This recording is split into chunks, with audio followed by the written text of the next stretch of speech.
सुमित्रा की सास कल्याणी 70 साल की होने वाली थी, इसलिए सुमित्रा इस बार अपने पति राकेश के साथ मिलकर अपनी सास का जन्मदिन अच्छे से मनाना चाहती थी। और इसलिए सुमित्रा अपनी बेटी और दामाद को फ़ोन करती है और उन्हें इनविटेशन देती है। सपना बेटी, बहुत जल्दी तेरी दादी 70 साल की हो जाएंगी, इसलिए इस बार मैंने और तेरे पिताजी ने सोचा है कि तेरी दादी का जन्मदिन अच्छे से मनाया जाए, ताकि इस बार का उनका जन्मदिन यादगार हो सके। इसलिए तू और दामाद जी दादी के जन्मदिन पर आ जाना। माँ, आप चिंता मत करो, मैं तो 2 दिन पहले ही आऊँगी और दादी के जन्मदिन की सारी तैयारी अपने हाथों से करूँगी। फिर देखना, दादी जब आखिरी सांस गिनेंगी ना, तब भी वो अपना 70वां जन्मदिन ही याद करेंगी। सुमित्रा अपनी बेटी और दामाद को बुलाकर बाकी लोगों को भी इनविटेशन देने लगती है, पर वो बेचारी इस बात से अनजान थी कि उसकी बेटी का पूरा ससुराल ही उसके घर आ जाएगा। अब कल्याणी के जन्मदिन के 2 दिन पहले ही सपना अपने ससुराल वालों के साथ अपने मायके आ जाती है। सपना के ससुराल वालों को देखकर सुमित्रा और राकेश के तो होश ही उड़ जाते हैं। नमस्ते समदन जी, कैसी हैं आप? अब देखिए ना, सपना बहू की दादी जी का जन्मदिन है, तो हम सब कैसे घर में बैठ सकती थी। इसलिए उनका जन्मदिन सेलिब्रेट करने के लिए और उन्हें खुद बधाई देने के लिए हम सब आ गए। अब आपका काम आसान हो जाएगा, है ना?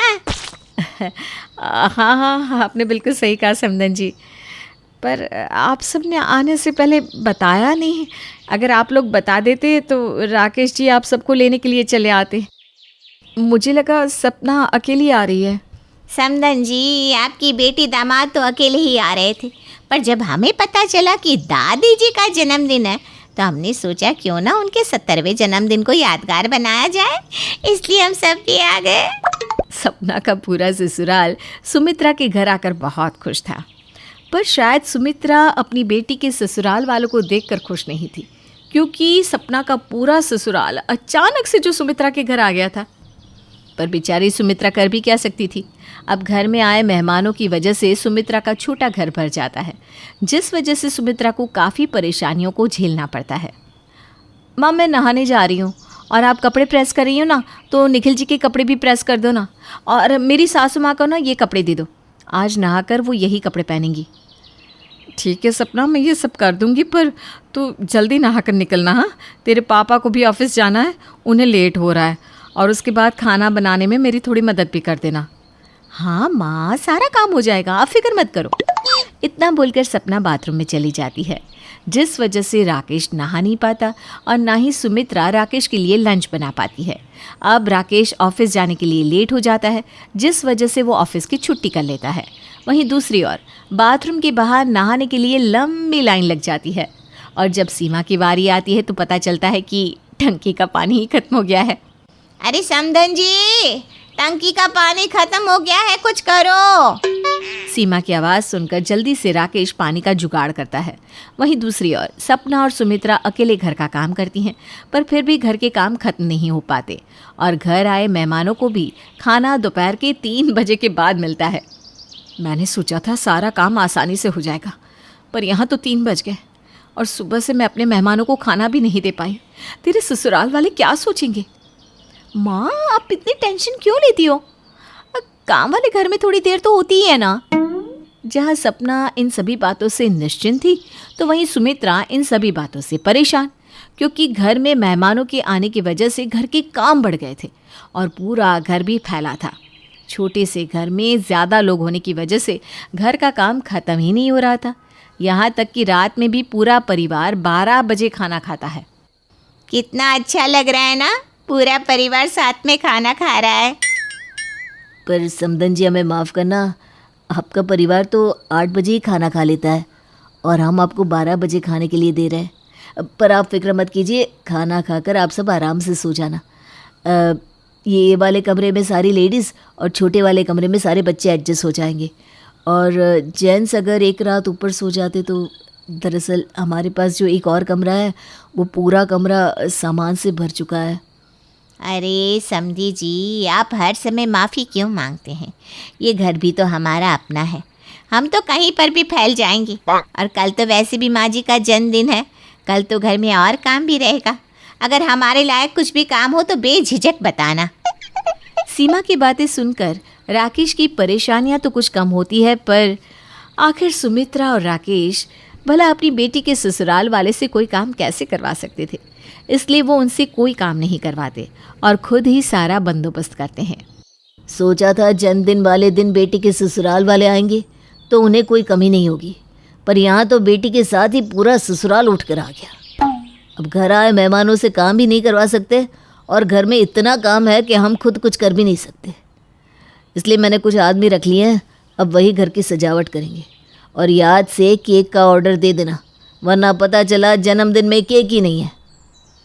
मैंने केक का ऑर्डर दे दिया है, पर आपने अब तक सोचा घर आए मेहमानों को आप क्या गिफ्ट देंगे? क्या उन्हें घर से खाली हाथ भेज दोगे? मैं इन सब के बारे में बाद में सोच लूँगा। कल माँ का जन्मदिन है, तुम उस पर फोकस करो। कोई गलती नहीं होनी चाहिए, कल बहुत सारे मेहमान आएंगे।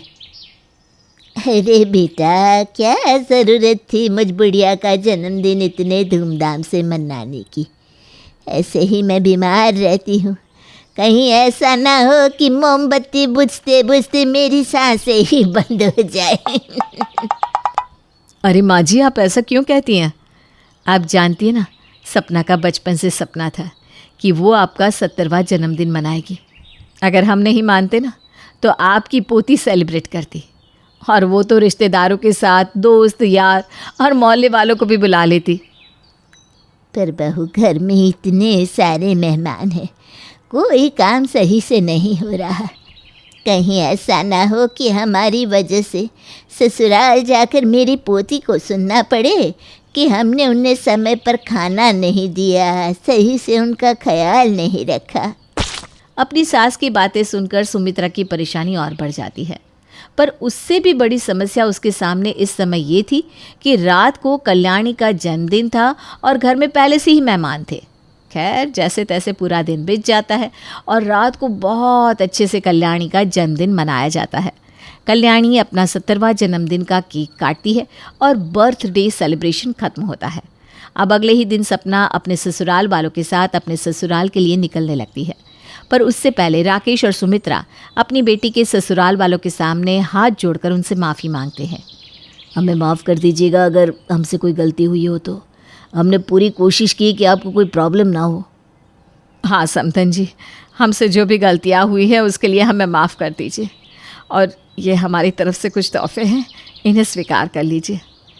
हमारी वजह से आपको बहुत दिक्कतों का सामना करना पड़ा, जैसे नहाते टाइम पानी का ख़त्म हो जाना, बाथरूम खाली न रहना, खाना लेट से मिलना और हमारी वजह से छत पर सोना।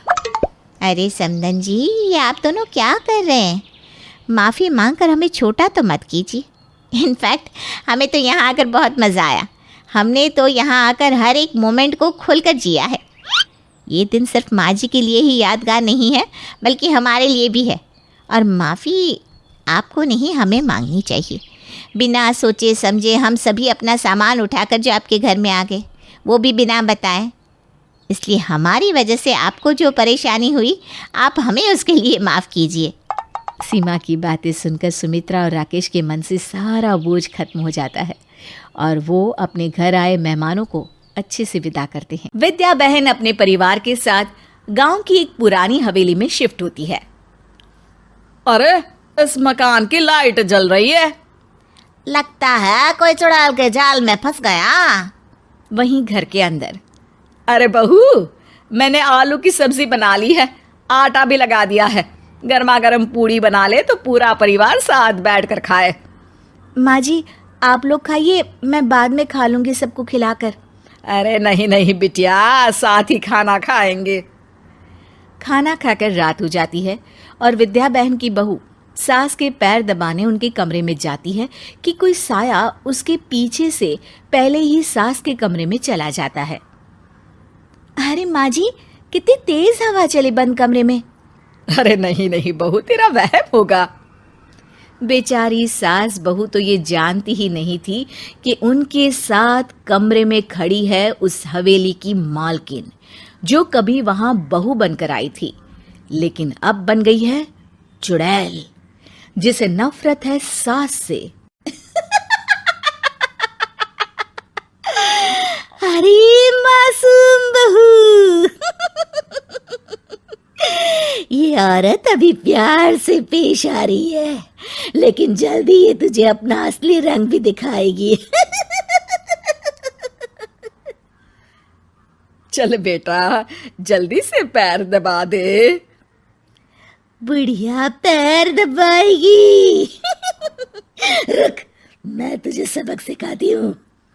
और फिर क्या था, अचानक सास को लगता है कि कोई उसका गला दबा रहा है।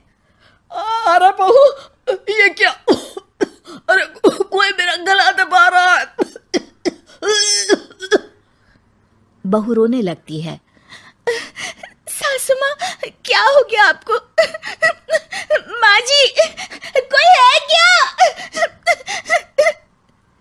तभी ससुर जी भी वहां आ जाते हैं। अरे क्या हो गया? अरे भाग्यवान, ये गला क्यों दबा रही हो अपना? अरे चुप रहिए, बचाओ मुझे। ससुर जैसे ही सास के पास जाते हैं, चुड़ैल उनको जोर से धक्का दे देती है। तभी वहां बेटा भी आ जाता है। अरे माँ, पिताजी सुनो, मैं बाजार गया था तो लोग बोल रहे थे कि। तभी उसकी जुबान से आवाज निकलनी बंद हो जाती है। अरे क्या बोल रहे थे? बोलते क्यों बंद हो गई आपकी? तुम लोगों को मैं चैन से जीने नहीं दूंगी। ये घर मेरा है और मैं ही मालकिन हूँ इस घर की। फिर वो बहू की तरफ देखती है। ना बच्ची ना, मैं तुझे कुछ नहीं होने दूंगी। तू तो बेचारी बहू है। फिर क्या था, शुरू हो जाता है नाटक चुड़ैल का। एक दिन सास पूजा कर रही होती है कि सामने से पैर के निशान बन जाते हैं जो उसी की तरफ आ रहे होते हैं। ये क्या? पैर किसका है ये? कौन आ रहा है मेरी तरफ? भागो, मैं कहती हूँ भागो यहाँ से। वारी बुढ़िया, मैं भागू? मेरा घर है ये, मेरा घर। सास को समझ नहीं आता कि वो क्या करे। वो चक्कर खाकर बेहोश हो जाती है।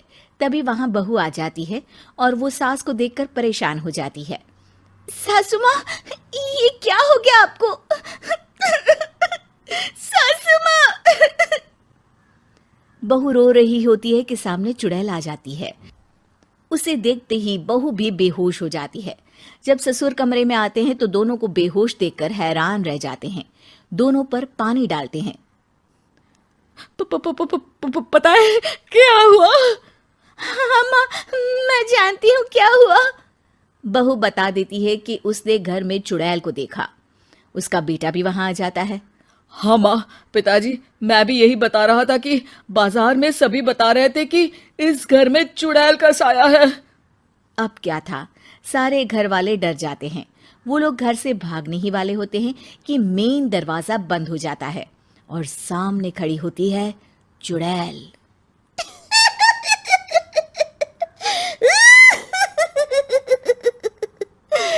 कोई कहीं नहीं जाएगा, सब मरेंगे और खासकर मरेगी ये बुढ़िया। मैंने क्या किया है बेटी? बेटी? तुम सास बोलती तो बेटी हो और फिर बहुओं को मार देती हो। नहीं नहीं चुड़ैल जी, मेरी सासू माँ ऐसी नहीं है, वो तो माँ। चुप, बिल्कुल चुप हो जा मासूम औरत, तुझे कुछ नहीं मालूम। चल तू मेरे साथ। ये बोलकर चुड़ैल बहू को लेकर गायब हो जाती है। नहीं नहीं, मेरी बहू कहाँ है? अरे मुझे मेरी बहू चाहिए, बेचारे बहू को ले आइए। ये बोलते बोलते ही सासू माँ बेहोश हो जाती है। माँ, मैं लेकर आता हूँ तेरी बहू को। बेटा और ससुर हवेली का कोना कोना छान लेते हैं, लेकिन उन लोगों को बहू कहीं नहीं मिलती। दूसरी ओर घर के छज्जे में बहू और चुड़ैल बैठे होते हैं। चुड़ैल बहन, मुझे यहाँ क्यों बिठाया है? सुन, ये सास जो होती है ना, बहुत ही खराब चीज होती है, समझी? नहीं नहीं, मेरी सास तो देवी है, देवी। चुप, बिल्कुल चुप। तभी भी बोला था, तू समझ।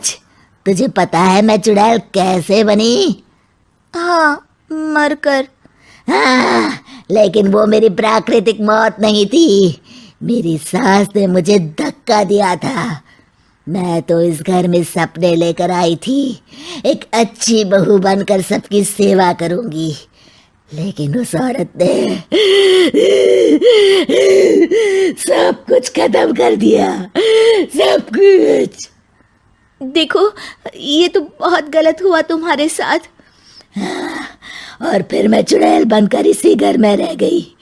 मेरी आत्मा अब ये समझ चुकी है कि हर सास खराब और बेकार होती है, वो माँ कहलाने के लायक नहीं होती। तो आपकी आत्मा को शांति कब मिलेगी?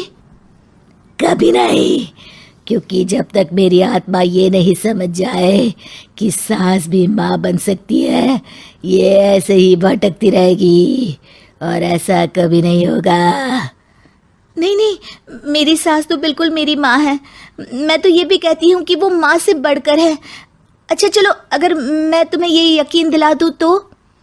ये है तो नहीं संभव, लेकिन अगर ऐसा होता है तो मैं मुक्ति पालूंगी और ये घर हमेशा हमेशा के लिए तुम लोगों को दे दूंगी।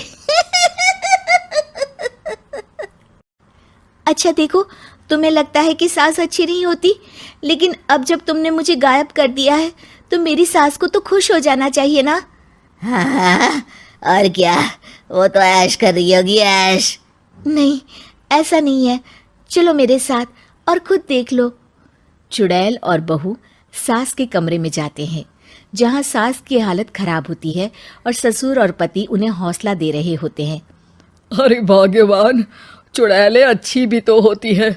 वो तेरी बहू को लेकर जरूर गई है, पर देखना वापस कर देगी। अरे माँ, क्यों चिंता कर रही है? तेरी बहू को कुछ नहीं होगा। नहीं नहीं, बस मेरी बहू को ला दो, मैं नहीं रह सकती उसके बिना।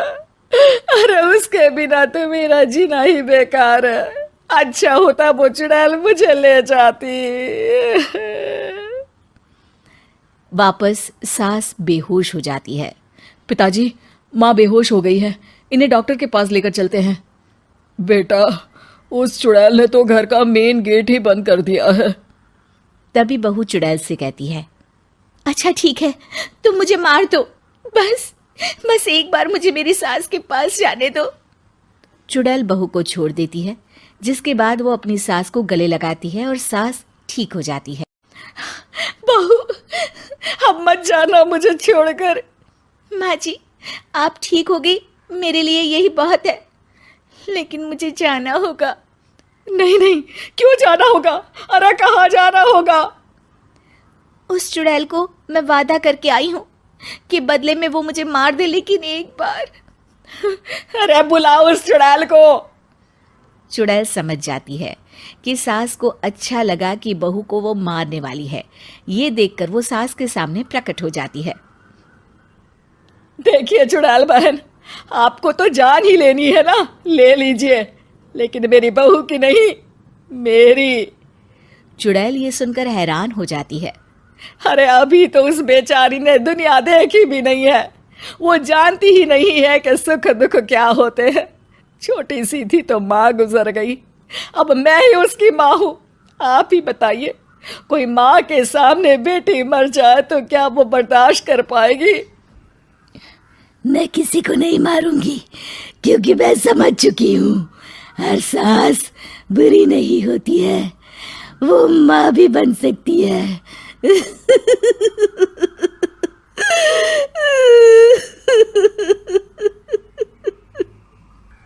मैं जा रही हूँ ये घर तुम लोगों के नाम करके, और हाँ, अब मुझे मुक्ति भी मिल गई, जिसके लिए मैं तुम सास बहू का शुक्रिया करती हूँ। बहू, आज मेरा उपवास है। मैंने घर पर पूजा के साथ साथ खाने का भी प्रोग्राम रखा है। 8-10 औरतें शाम को खाना खाने आएंगी, तो उन सभी के लिए गर्मा गर्म हलवा पूरी और चने की सब्जी बना देना। मम्मी जी, आपने मुझे इस घर की नौकरानी समझ रखा है क्या? या फिर आपको लगता है कि मेरे अंदर कोई मशीन फिट है जो आपके ऑर्डर देते ही फटाफट सारे काम कर देगी? अरे बहू, तू ऐसी बातें क्यों कर रही है? तू मेरी बहू है ना, तो घर का जो भी काम होगा वो तो मैं तुझे से कहूँगी ना। देखिए मम्मी जी, आपका ये नाटक ना मुझे बिल्कुल पसंद नहीं है। महीने में 20 दिन आप उपवास रखती हो और मुझसे तरह तरह के पकवान बनाती हो। उसके बाद शुभा मुंह बनाकर अपने कमरे में चली जाती है। फिर शाम को मजबूरी में उसे नंदिनी और उसकी सहेलियों का खाना बनाना पड़ता है। लेकिन शोभा भी बहुत चालाक थी। वो जानबूझकर सब्जी में ढेर सारे मिर्च डाल देती है। उस सब्जी को खाने के बाद नंदिनी और उसकी सहेलियों के कानों से धुआं निकलने लगता है। अरे मार डाला रे, हाय ये सब्जी है या जहर? इसमें तो ढेर सारी मिर्च भरी है। ओह ओह, मेरी जुबान जल गई। ओह, मैं और बर्दाश्त नहीं कर सकती। नंदिनी, तू हमसे कोई दुश्मनी निकाल रही है क्या, जो तू हमें इतना तीखा खाना खिला रही है? मैंने तो बहुत अच्छी सब्जी बनाई थी। आप सब ना बूढ़ी हो गई हो, इसलिए आप सब थोड़ी सी मिर्च भी बर्दाश्त नहीं कर सकती। खैर, मैं क्या करूं, इसमें मेरी तो कोई गलती है नहीं। देख, बहुत ज़्यादा होशियार मत बन। तुम बहू को मैं अच्छी तरह जानती हूँ। मेरी बहू भी मुझे परेशान करने के लिए इसी तरह की कलाकारी दिखाती है। बस बहुत हो गया। मैं तुम सबकी नौकरानी नहीं हूँ जो तुम सब मुझे इस तरह का भाषण दे रही हो। मम्मी जी, आपकी वजह से आज मेरी बहुत बेइज्जती हुई है। अब मैं इस घर में एक पल भी नहीं रहूंगी। उसके बाद शुभा बैग उठाकर अपने मायके चली जाती है। लेकिन फिर कुछ दिनों के बाद शुभा का पति प्रकाश उसे मनाकर वापस ले आता है। फिर एक दिन शुभा प्रकाश के साथ शॉपिंग कर रही थी, तभी उसे एक सैंडल पसंद आती है। देखो तो प्रकाश, ये सैंडल कितनी सुंदर है ना। चलो, मुझे ये खरीदनी है, पैसे दे दो। तभी प्रकाश सैंडल के नीचे लिखी कीमत को देखता है। अरे बाप रे, ये तो बहुत महंगी है। नहीं, तुम कोई सस्ती सैंडल खरीद लो। मैं कोई सस्ती सैंडल नहीं पहनने वाली। मुझे यही सैंडल पसंद है। तुम खरीद कर दोगे या नहीं? अरे तुम्हारा दिमाग खराब है क्या शोभा? मेरी इतनी तनख्वाह नहीं कि मैं तुम्हारे इतने महंगे शौक पूरे कर सकूं। तो फिर मुझसे शादी ही क्यों की? मुझे तुम्हारे साथ ही नहीं रहना। और शोभा उसी वक्त टैक्सी पकड़कर अपने मायके चली जाती है। बेचारा प्रकाश भी उसके पीछे भागता हुआ शोभा के घर पहुंचता है। प्रकाश शोभा को मनाने की बहुत कोशिश करता है, लेकिन शोभा प्रकाश को भला बुरा कहकर वहां से भगा देती है। तभी शोभा की भाभी दिव्या उससे कहती है, ये गलत बात है शोभा। तुम इस तरह सबके सामने अपने पति की बेइज्जती नहीं कर सकती। अरे भाभी, तुम क्या जानो मेरे ससुराल वाले कितने बुरे हैं। वे लोग ना मेरा जरा भी ख्याल नहीं रखते। ऐसी बात नहीं है शोभा, थोड़ा एडजस्ट तो तुम्हें भी करना पड़ेगा। हर बात में तुम्हारी जिद तो नहीं चलने वाली। भाभी देखिए, अभी ना मेरा मूड बहुत ख़राब है। हम इस बारे में बाद में बात करेंगे। उसके बाद शोभा अपने कमरे में चली जाती है। इस तरह शोभा के बार बार मायके जाने के कारण उसके ससुराल वालों के साथ साथ उसके मायके वाले भी बहुत परेशान थे। लेकिन शोभा को इन बातों से कोई फ़र्क नहीं पड़ता था। वो तो बस हमेशा अपनी ज़िद पर अड़ जाती थी। फिर कुछ दिनों के बाद शोभा का भाई उसे उसके ससुराल छोड़कर आता है। बहू, तू इस तरह अपने मायके मत जाया कर। तेरी वजह से मोहल्ले की सभी औरतें मुझे ताना मारती है। हाँ बहू, लोगों को लगता है कि हम तुझ पर बहुत अत्याचार करते हैं और इसीलिए तू दुखी होकर मायके चली जाती है। मैं ये सब नहीं जानती। बस जब कोई मेरे खिलाफ जाता है तो मुझसे बर्दाश्त नहीं होता। हाँ शुभा, ज़रा तुम घर के हालातों के बारे में तो सोचो। जितनी चद्दर है हमें उतने ही पैर फैलाने चाहिए। तुम हमेशा मेरी कमाई से ज़्यादा महंगी चीज़ की फरमाइश कर देती हो। अब तुम ही बताओ, मैं तुम्हारी फरमाइश कैसे पूरी कर सकूँगा? तो ये सब तुम्हें शादी से पहले सोचना चाहिए था ना। अच्छा ठीक है बहू, तू पैसों की चिंता मत कर। कुछ दिनों में हमारे गांव की ज़मीन बिकने वाली है, तब ढेर सारे पैसे आ जाएंगे। प्रकाश भी कोई व्यापार शुरू कर लेगा, तब इसकी भी आमदनी बढ़ जाएगी। और उसके बाद तू जी भर के शॉपिंग किया करना, बस कोई तुझे कुछ नहीं कहेगा। इस तरह घर के सभी लोग शोभा को मनाकर उसका गुस्सा शांत कर देते हैं।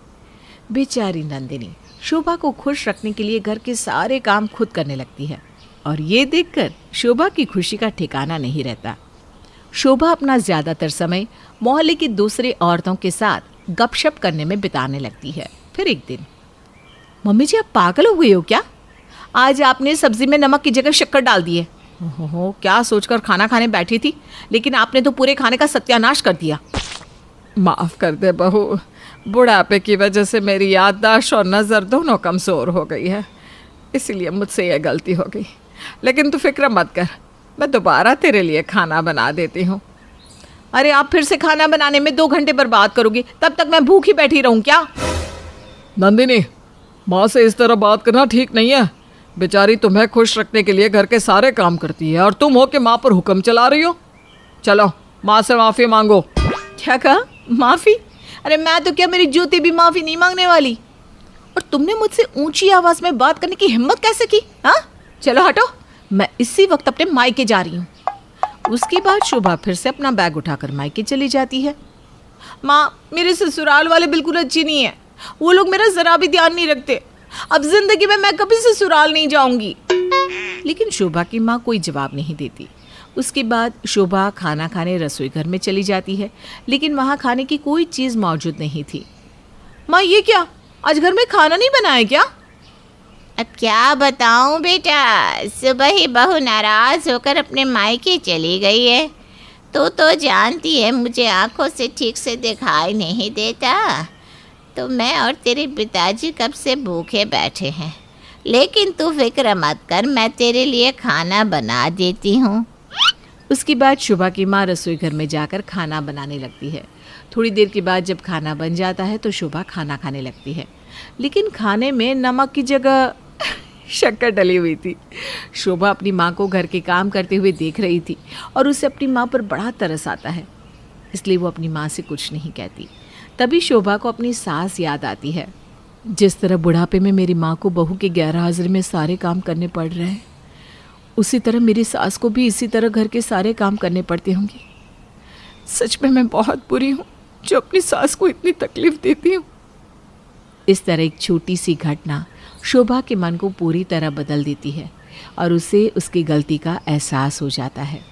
शोभा उसी वक्त वापस अपने ससुराल चली जाती है और उस दिन के बाद से वो अपने ससुराल वालों का खूब ख्याल रखती है और उनसे किसी प्रकार की कोई शिकायत नहीं करती।